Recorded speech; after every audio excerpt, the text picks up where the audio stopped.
Kag sa numero 1 sa mga balita subong nga adlaw.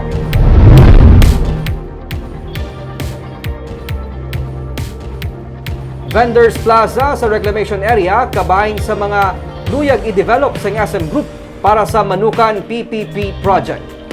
Kabahin sa 1.3 hectare property sa syudad sa Reclamation Area ang Vendors Plaza nga luyag i-develop sa SM Group upod sa Manukan Country. Suno kay Attorney Romeo Carlos T. Jr., ang Public-Private Partnership Project kabahin sa mga unsolicited proposal nga ginbaton sang Public-Private Partnership for the People's Selection Committee upon P4SC sang syudad sa Bacolod. Pinaagi sa lease contract tuyo sang proponent nga mapasanyog pang Manukan area nga magaserbe duga nga landmark sang syudad.